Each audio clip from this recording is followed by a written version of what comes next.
Hi, welcome to Leslie's How to Pool.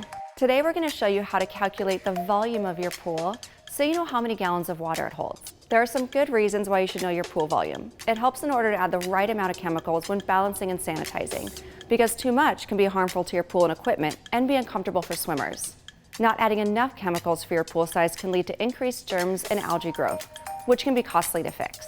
Many chemical labels provide a dosage rate per 10,000 gallons, so you'll want to scale up or down from there as needed when adding chemicals. Other reasons for knowing the volume of your pool have to do with properly sizing new pool equipment and determining how long your pump should run. If it runs too long, you're wasting electricity. And if it runs too little, you won't be circulating the proper amount of water through the filter. You should be circulating about your entire pool volume once per day, or more in warmer areas, or if you're addressing water treatment issues.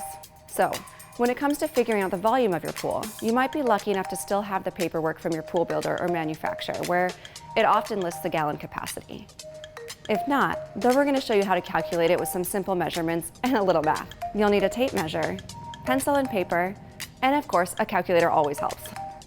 To start off, here are some things to keep in mind while you're measuring.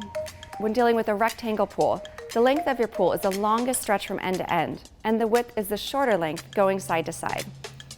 For circular pools and hot tubs, the diameter is your widest point, with the half that measurement being the radius. You can figure out the average depth of your pool by measuring the depths at the shallowest and deepest ends, then adding them together and dividing by 2. If your pool happens to be the same depth throughout, then you made out easy for this part. A single depth measurement will work just fine. And a little trick for measuring pool lengths is to measure your stride, then just count your steps for the length and width of your pool. For the depth of your pool, use your pool skimmer pole and lower it down until it reaches the bottom. Mark where the water line is and then just measure the pole. Now, after you have the length, width, and average depth of your pool, you have what you need to calculate the volume in gallons.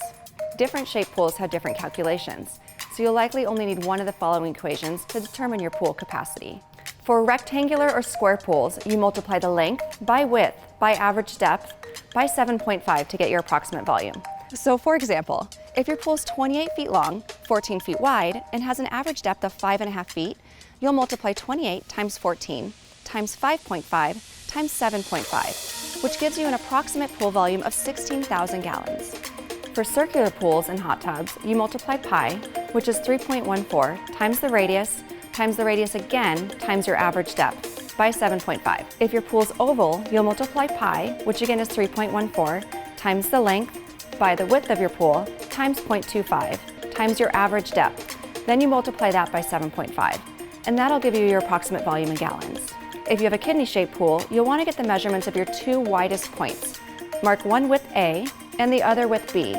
You'll add A and B together and then multiply that number by the actual length of your pool.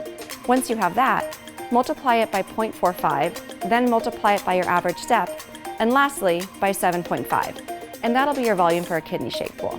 For an irregular shape or free-form pool, you'll want to take the longest length of your pool times the widest width and multiply that number by your average depth.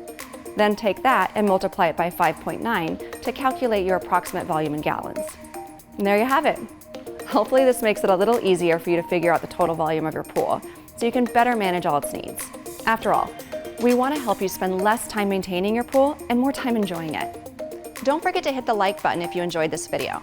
And for more helpful tricks and tips on pool care, subscribe to our YouTube channel and visit our blog at lesliespool.com.